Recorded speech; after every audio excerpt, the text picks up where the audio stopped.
Using a small bowl, Mohammed Inua scoops water out of his leaking fishing boat. He's out fishing on the Alo River in Maiduguri, northeast Nigeria. Inua, who used to make a living fishing on the Lake Chad, said he relocated to the Alo River some years back due to insecurity. There are no more fishes in Lake Chad. We cannot go to the place where there are fishes because Boko Haram is occupying these places. If we go there, we are likely to lose our lives. You see, that is what is preventing us from going to these areas. So going fishing is a problem. The Lake Chad used to be the largest lake in Africa, providing livelihood for millions of people. The surface area of the lake has shrunk considerably from the 25,000 square kilometers it measured in 1960. Experts estimate that what is left of the lake is between a half and a quarter of what it measured in 1960. The United Nations Environment Programme says the shrinking of the lake is largely due to climate change. Even then, it is not safe to fish in what is left of the lake because Boko Haram militants are active in these areas.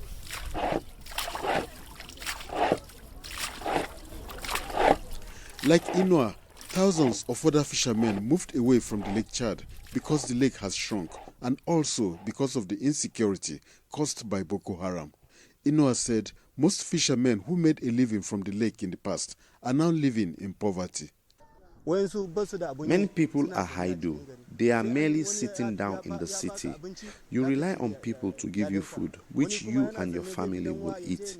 Some others are just barely surviving, going with their friends to look for few fishes. This is how we have been managing our lives now.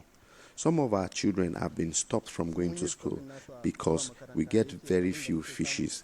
It is not possible to send children to school when you cannot even feed. The plight of the fishermen is a reflection of how climate change and the insecurity created by Boko Haram have affected the livelihoods of millions of people in northeast Nigeria.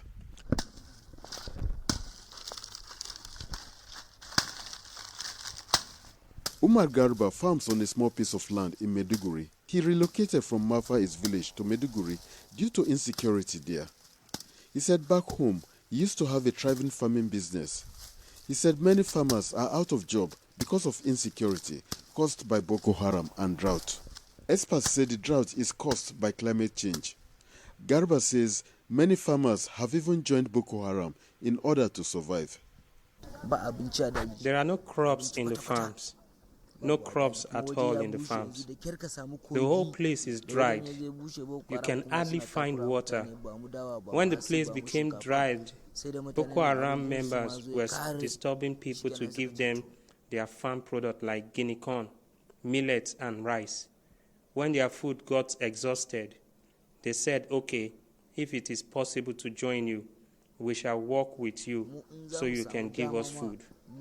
That was how they left their farming jobs to join Boko Haram.